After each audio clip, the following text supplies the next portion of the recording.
성경 말씀 스가랴서 2장 1절에서 5절까지 말씀입니다. 스가랴 5장 2장 1절에서 5절입니다.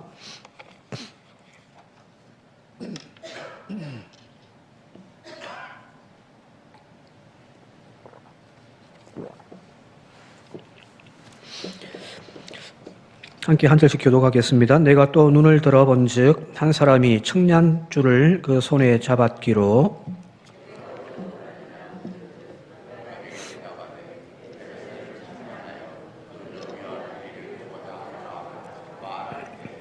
내게 말하란 천사가 나가고 다른 천사가 나와서 그를 맞으며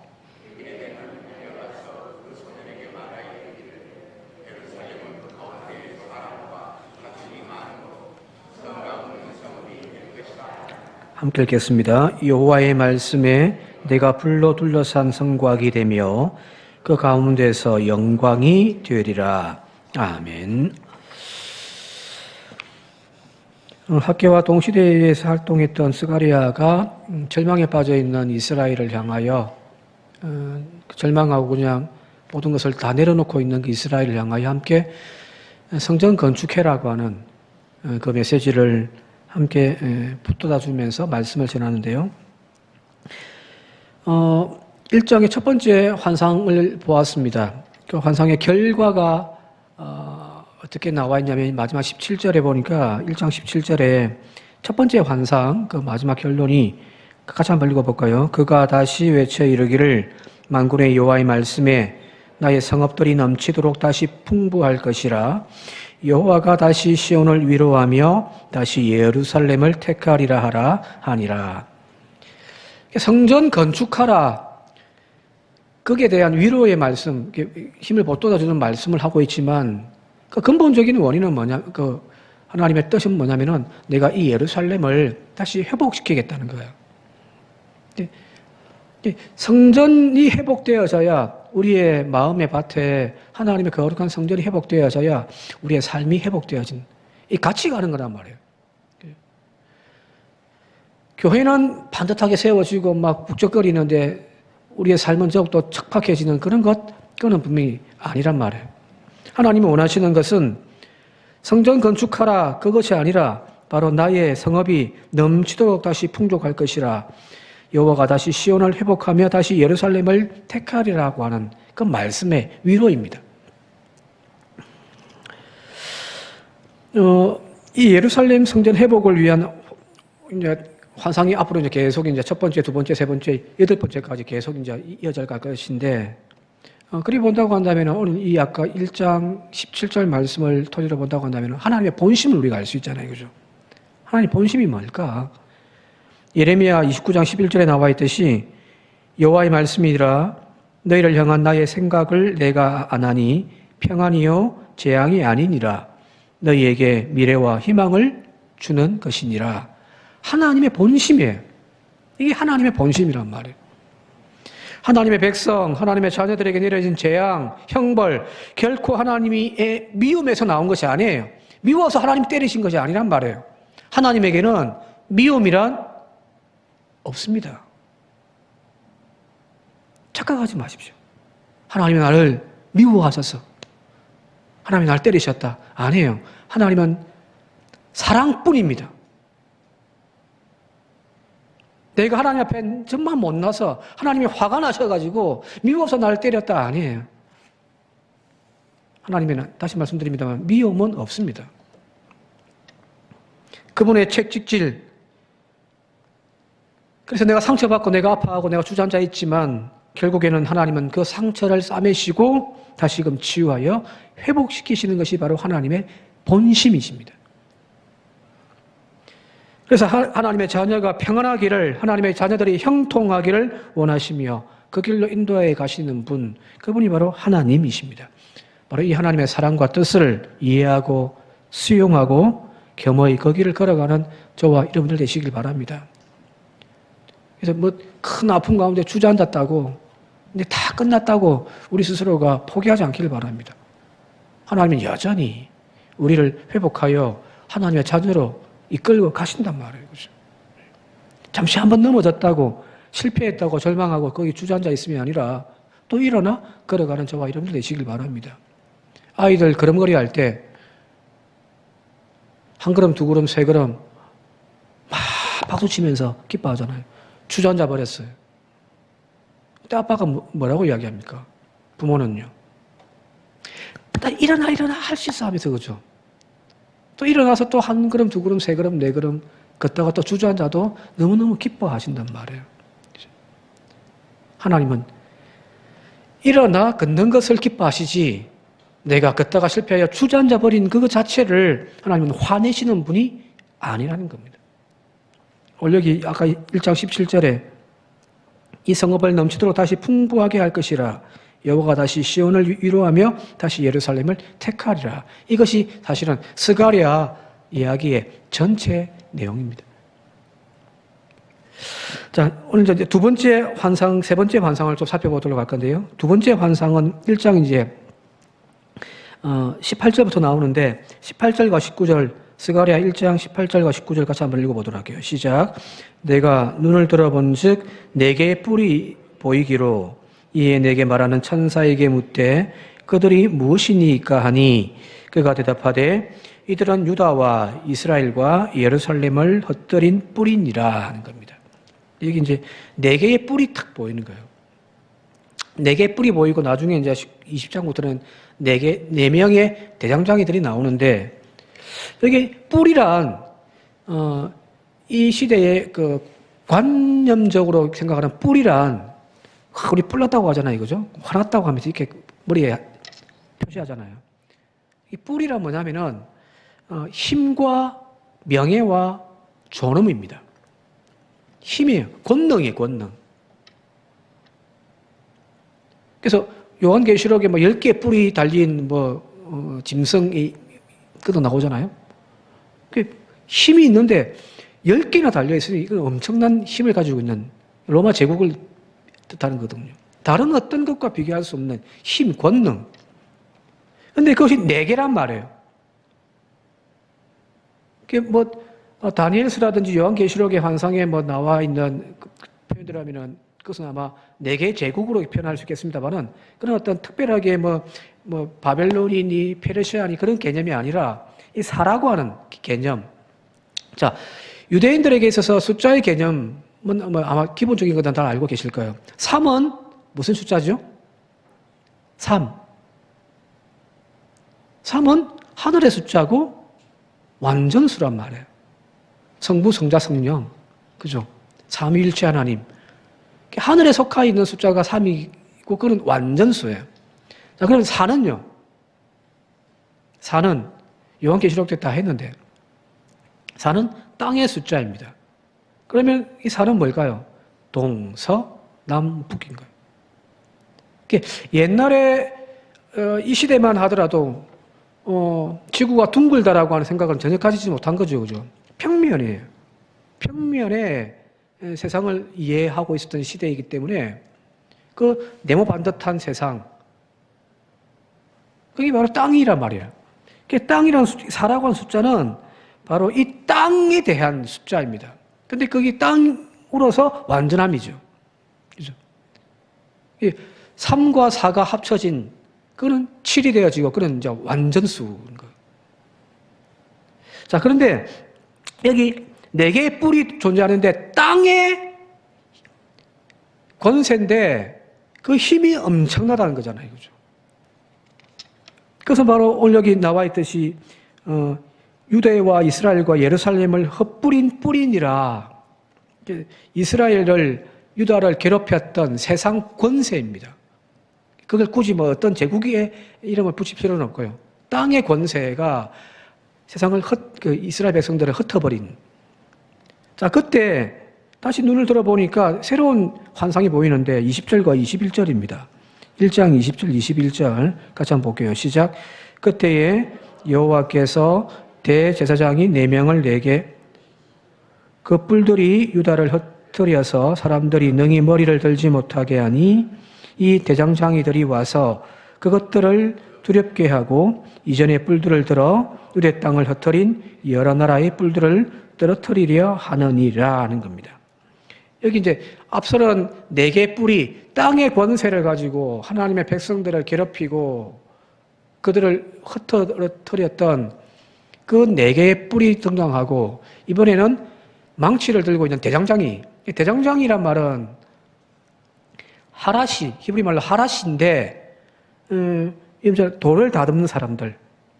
성전을 건축할 때에, 솔로몬 성전 건축할 때에 그 돌을 다듬어 가지고 하는 그 사람들이 바로 이 대장장이란 말이에요. 그죠?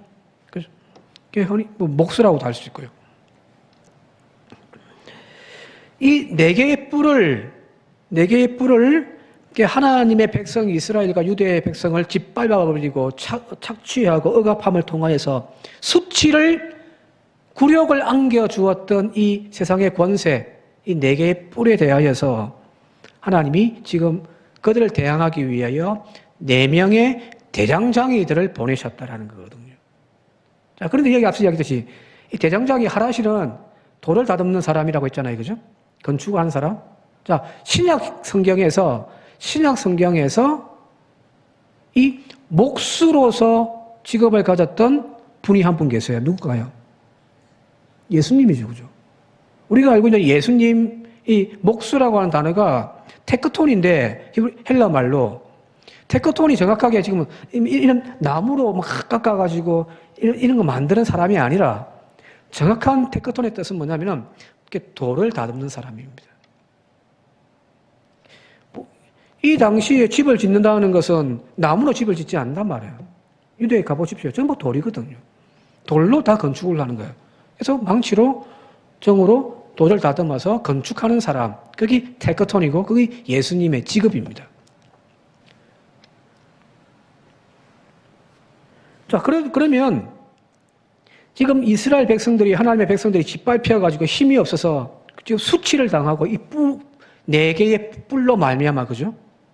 수치를 당하고 고개를 숙이고 절망을 하고 있는 그 상황에서 이 백성을 구원하기 위하여 지금 등장하는 4명의 대장장이들, 그들이 망치를 들고 이 뿔들을 부러뜨려 버린다는 거잖아요. 그죠?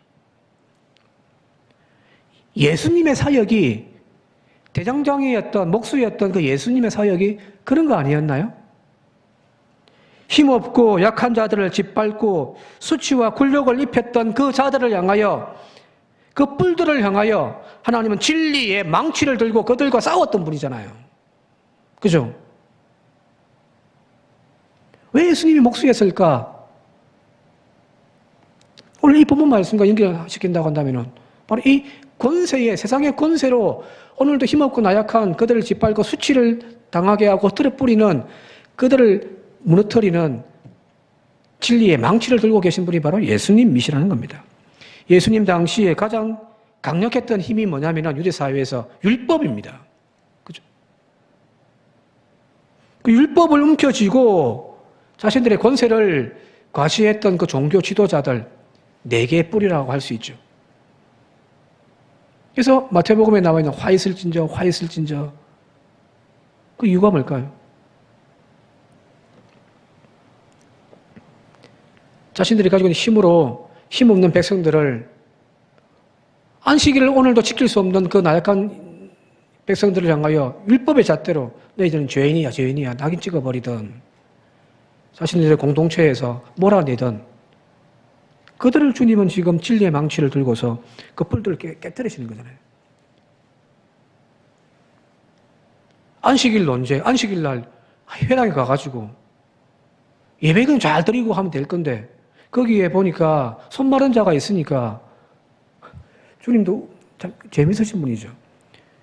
그냥 몰래 하시든지 다 보고 있는 그 자리에서 일어나라고 해가지고 손을 고쳐버리신단 말이에요.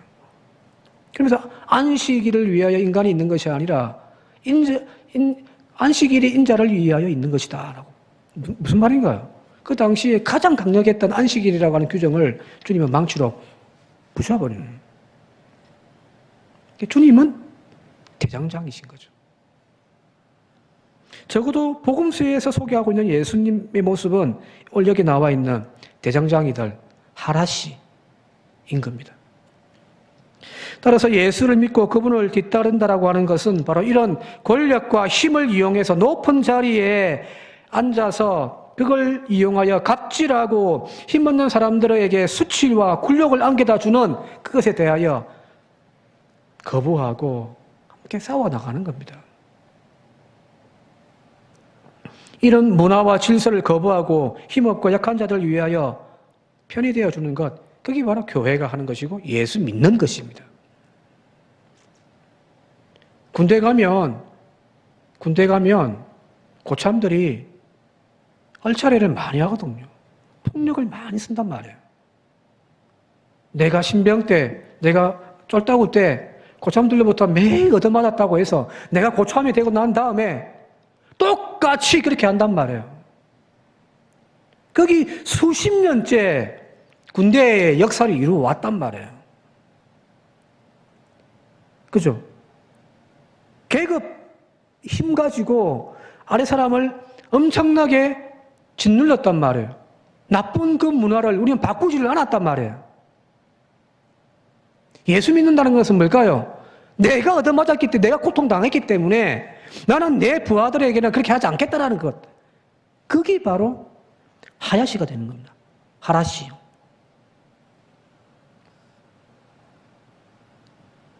그런데 기독교가 처음에는 핍박받는 종교였습니다. 로마로부터, 유대인들로부터 엄청나게 박해를 받았잖아요. 바울이 그래서 자신의 사역을 자랑할 것은 내가 막 옥에 가둔 것, 돌에 맞은 것, 태장을 몇 벌 맞은 것, 그걸 자랑하고 있잖아요. 그죠? 핍박받는 종교였던 기독교가 325년에, 323년인가요? 로마의 이제 공식적인 종교가 되어지고 인정받아지기 시작하면서 이제 권력의 자리까지 올라가는 거예요. 핍박받는 종교였던 기독교가 이제 어느 순간부터 갑질의 자리에 올라가 버린 겁니다. 그러면서 이 약자를 괴롭히고 착취하고 짓밟는 일들에 교회가 얼마나 많이 앞서왔는데요. 이게 중세시대잖아요. 마녀사냥이라고 해가지고 나약한 여자들을 잡아가지고 막 고문을 하고요. 도덕적으로 타락하고 교회가 엄청나게 많은 땅들을 부여하고 백성들은 지금 소작농으로 이렇게 막 굶어 죽어가고 있음에도 불구하고 교회들은 엄청난 땅을 부를 자랑했단 말이거든요. 자, 그런 교회를 향하여 하나님이 뭐라 하시겠어요? 대장장이로 오셔서 교회를 그 뿔을 부셔뜨려 버리는 겁니다. 그게 종교개혁이잖아요. 오늘날 세상의 가치관이 힘 있는 자리, 권력의 자리, 명예의 자리, 존엄하다라고 이야기하는 그 자리를 모두가 다 쫓아서 달려가고 있잖아요. 이거죠. 모두가 다 힘 있는 자리, 권력의 자리들을 향하여 막 달려갑니다. 이 세상이에요. 힘이 없으면 아무것도 못한다 생각하고 있으니까. 돈이 힘이고, 권력이 힘이고, 명예가 힘이고, 그죠? 지식이 힘이고, 그래서 더 높은 자리를 향하여 막 달려가는 이 세상 속에서 예수를 믿는다라고 하는 것이 뭘까라는 겁니다. 그 자리를 거부해라, 그 자리를 부정해라, 1등 하지 말라, 그 이야기가 아니에요. 예수 믿는 사람들은 정치하지 마라, 국회의원 하지 마라, 대통령 하지 마라, 그 이야기가 아니란 말이에요. 올라갈 수 있으면 올라가야죠, 그죠? 그러나 그 권력의 자리, 부유함의 자리에서 갑질은 하지 말아야죠. 약한 자들에게 수치와 굴욕을 안겨주는 그 갑질하지 않는, 그 갑이 되지 않는 것을과 함께하는 그 마음, 그게 바로 예수님을 따르는 것 아닌가요? 훈련하셔야 됩니다. 훈련하셔야 돼요. 갑일 때는 내가 저기에 올라만 가면, 어릴 때는요, 내가 이 세상을 바꾸고 거예요. 아니요. 그 자리에 올라가니까 똑같아집니다. 똑같아집니다. 앞서 군대 이야기했습니다만은 신병 때 얻어맞고 막 나는 고참되면 이렇게 하지 않을 거야. 웬걸요? 고참되면 똑같이 합니다. 그러면은 변화되지 않잖아요. 군대 문화가 이거죠. 그죠? 하나님의 축복으로 성장한 기업이라고 막 간증하면서 자기 자랑을 하고 다니는데 그 예수님의 정신으로 노사가 화합하고 그죠. 직원들의 고충을 살피는 그런 오너가 되어지는 것이 그게 진짜 아닌가요? 막 교회 여기저기 막 돌아다니면서 막 하나님께서 내가 11조를 이렇게 하고 주일성수 철저하게 하고 직원들 신앙교육 철저하게 시켰더니 하나님이 이 기업을 이렇게 키워주셨더라 간증하는 건 좋은데 근데 그 내부에서 들려오는 직원들의 노동자들의 그 탄식의 소리 들려. 그런 기업이 노조를 허락을 안 한단 말이에요. 갑질을 해버리는 거죠. 그죠? 과연 하나님이 그 좋아하실까라는 거거든요. 사회적으로 선한 영향력을 행사하는 그런 기업이 되어지는 것, 그게 바로 주님이 진짜 축복해 주는 것이 아닐까 싶습니다. 하나님이 망치를 들고 그 뿔들을 깨트려 오시는 그런 교회 되어지고 그런 성도, 그런 기업이 되어지지는 않아야 될 거 아니에요. 그죠? 자, 이것이 바로 하나님께서 이 땅 가운데에 하나님의 거룩한 백성들을 선택하신 목적입니다. 왜 하나님이 아브라함을 선택하셔서 네가 복의 근원이 되게 해줄 거다. 너를 축복하는 자를 나는 축복해 줄 것이고 너를 저주하는 자를 내가 저주하겠다라고 하는 그 말씀 뜻이 뭘까요? 세상 속에서 다들 이렇게 막 달려가는데 하나님 믿는 백성들은 다른 모습이어야 한다는 거거든요. 권력의 자리에 앉아서도 다윗처럼 그 권력을 내려놓고 섬길 줄 알고 백성의 그 탄식과 아픔들을 가슴이 아파 눈물 흘릴 수 있는 예수님의 마음을 가진 그런 세상을 만들어가는 것이 주님의 뜻 아니겠습니까? 그렇죠? 적어도 교회가 바로 그런 마음과 그런 훈련이 되어져가는 저와 여러분들 되시길 바랍니다. 갑질하지 마십시오. 혹시 여러분들 집에 세들은 사람이 있으면은 갑질하지 마십시오. 저희도 어릴 때 세를 하도 많이 들어가지고 이 집 저 집 얼마 다니면서 많은 상처를 받았습니다. 가장 저희 남동생이 있는데 남동생 그 같은 또래의 그 주인 집에 또래의 여자아이가 있는데 갑질한 그 어린 것이 우리가 주인이라고 하면서 막 남동생을 괴롭히는데요. 아, 다 가시네 못됐대 그거. 저 어린 것이 뭘 알겠어요, 그죠? 부모들이 그렇게 한단 말이에요. 적어도 예수 믿는 사람이라면 그 힘없고 약한 자들을 짓눌러서 수치를, 굴욕을 주는 것이 아니라 그들이 당당하게 비록 전세 살고 월세 산다 할지라도 그죠? 대우받고 하는 그런 문화를 만드는 것, 그게 기독교의 핵심이 아니겠습니까? 예수님의 가르침이기도 하고죠. 여기 대장장의 등장, 예수님과 연결시켜서 이렇게 해석할 수 있지 않을까 싶습니다. 자, 그게 두 번째 환상이고요. 이제 세 번째 환상이 나오는데 이제 2장에 넘어가서 1절부터 5절까지 말씀인데 같이 한번 1절 같이 한번 읽어보도록 할게요. 1절 시작. 내가 또 눈을 들어본 즉 한 사람이 청량줄을 그의 손에 잡았기로. 청량줄이라 이렇게 길을 재는 거잖아요. 그죠? 이 청량줄과 관련되어졌다면 무조건 이제 토지를 청량하는 겁니다. 그래서 이 이야기와 관련되어서 이제 자세하게 나와 있는 것이 에스겔서의 40장부터 43장 보시면은 이제 새 예루살렘에 대하여 막 성전 어디 들어갔는데 몇 자고 막 길이가 모양이 어떻고 막 가는 이야기가 쭉 계속 나오거든요. 성전 털을 청량하라고 막 주님이 쫙 말씀하신단 말이에요. 잰단 말이에요. 그 이야기예요. 자, 그런데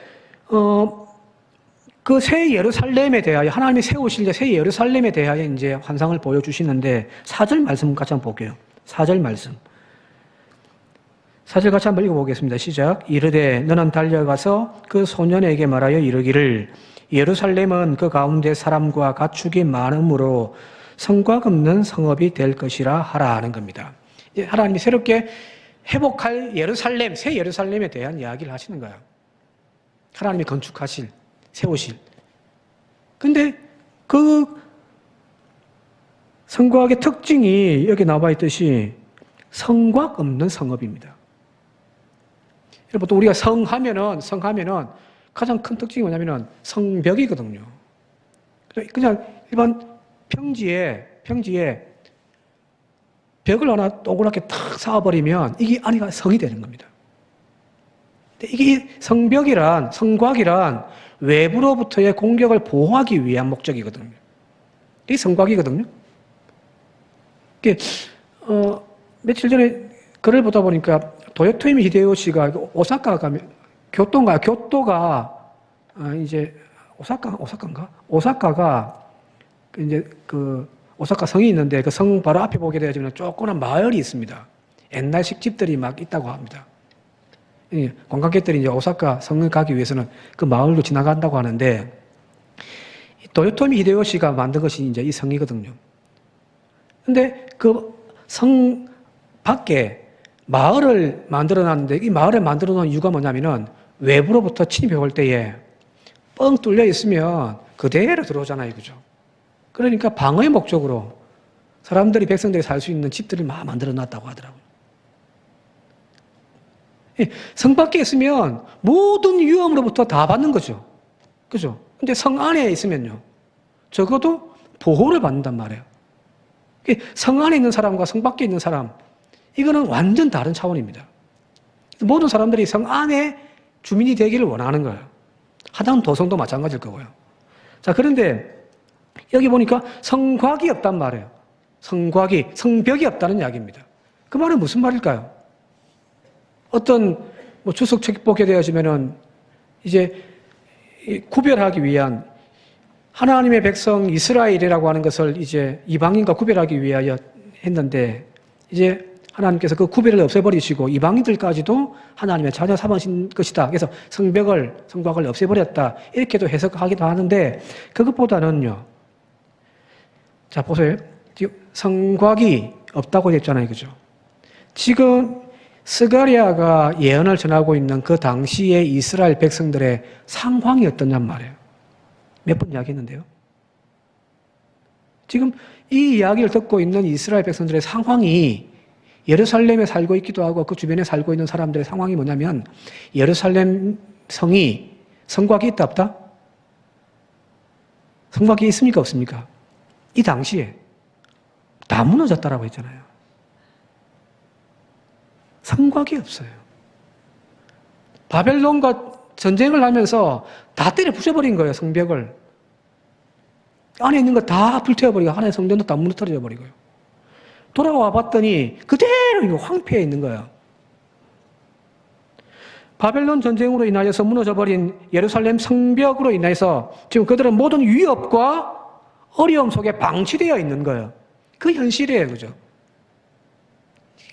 지금 이스라엘 백성들, 유대인들의 현실의 삶 그 자체입니다. 느헤미야서 보게 되어지면 돌아와가지고 이 성벽을 다시금 재건하는 일들 자세히 한 이야기가 쫙 나와 있거든요. 51만인가요? 협력해가지고 성벽을 다시금 건축하는 그런 이야기들요. 자, 모두가 두려움 속에 보호받지 못하고 안전을 보장받지 못한 채 살다 보니까 예루살렘 안에 있는 사람들이 살려고 하지 않습니다. 벽이 없는데요, 뭐, 그죠? 그러니까 주변에 이놈 저놈 와서 찝찝거리고 막 한 대 얻어맞고 막 그런단 말이에요. 그러다 보니까 사람들이 예루살렘에서 살려고 하지 않습니다. 다 자기 고향으로 돌아가 버리는. 그게 지금 이스라엘 백성들, 돌아온 이스라엘 백성들의 현실이었다는 거예요. 성곽 없는 성읍. 자, 그런데 하나님은 그 현실 가운데에 뭐라고 이야기하면은 그 성곽 없는 성읍이지만, 4절 말씀 다시 한번 볼게요. 4절 다시 한번 읽어볼게요. 시작. 이르되 너는 달려가서 그 소년에게 말하여 이르기를 예루살렘은 그 가운데 사람과 가축이 많음으로 성곽 없는 성읍이 될 것이다 라는 겁니다. 현실은 아무도 보호해주지 못하는 무방비 상태로 놓여 있어서 지금 그야말로 황폐한 처절한 삶을 살고 있는 그런 삶을 살고 있는 것이 현실이지만, 하나님은 이 예루살렘을 성곽이 없지만 지금처럼 그냥 내버려 둔 그런 성이 아니라 사람들과 가축들이 차고 넘쳐서 더 이상 이 성곽을 지어도 그 안에 사람이 너무 많아가지고 이 성곽을 헐어버려야 될 그런 도성을 만들어 주시겠다는 이야기입니다. 현실은 절박하지만, 현실에 내 삶을 보호해 줄 수 있는 안전판은 아무것도 없지만, 그럼에도 불구하고 하나님께서는 그 삶이 결코 공고하고 절망스러운 삶이 아니라 모든 이들보다 뛰어난 하나님의 축복의 삶을 살아갈 수 있도록 하나님은 이끌어 주시겠다라고 지금 약속하고 계신 거거든요. 바로 이런 복을 받기를 바랍니다. 그러면서 5절의 말씀 이렇게 계속해서 이야기합니다. 5절 같이 읽을게요. 시작. 여호와의 말씀에 내가 불로 둘러싼 성곽이 되며 그 가운데에서 영광이 되리라 하는 겁니다.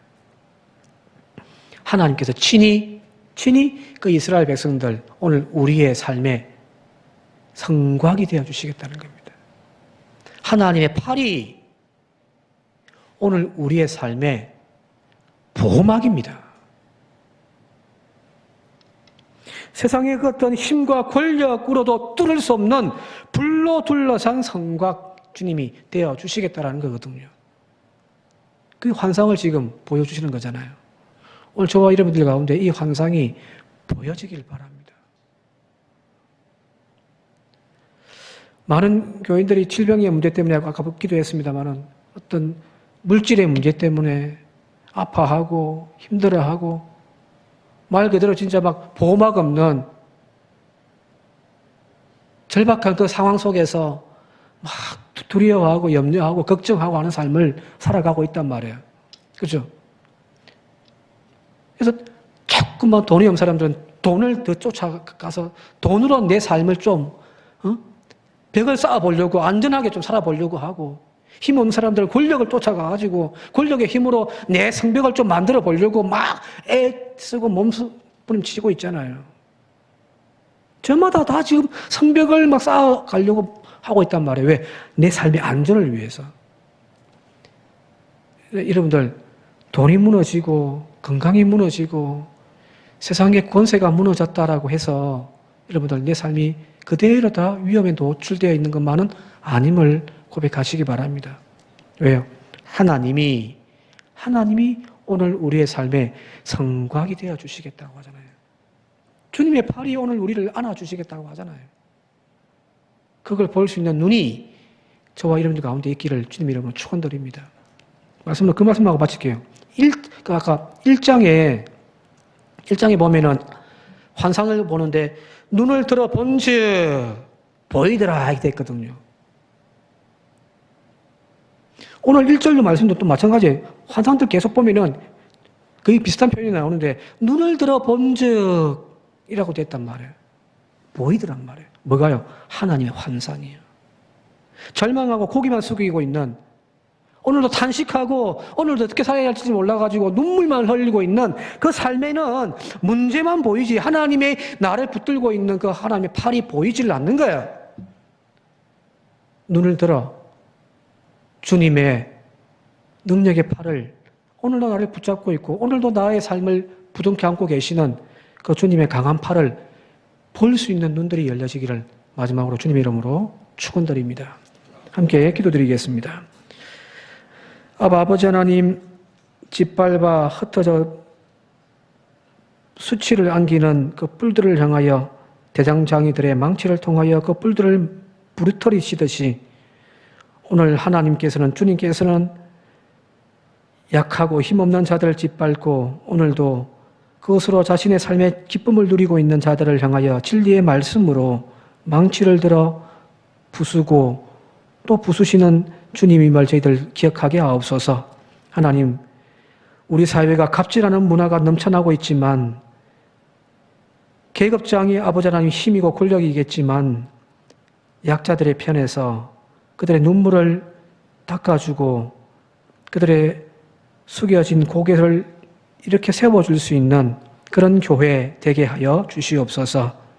특별히 하나님께서 성곽 없는 그 성읍에 친히 성곽이 되어주시고 불의 권세로 우리를 둘러주시겠다 약속하시는 이 환상의 말씀이 오늘 믿음의 눈으로 우리도 볼 수 있게 하시고, 그래서 불안해하고 염려하고 걱정하고 두려워만 하는 저희의 삶이 아니라 하나님의 불의 칼이, 하나님의 불의 군대가 나를 둘러싸고 있음을 바라보는 엘리사의 그 눈이 우리들 가운데도 있게 하여 주옵소서. 예수님의 이름으로 간절히 기도드리옵나이다. 아멘.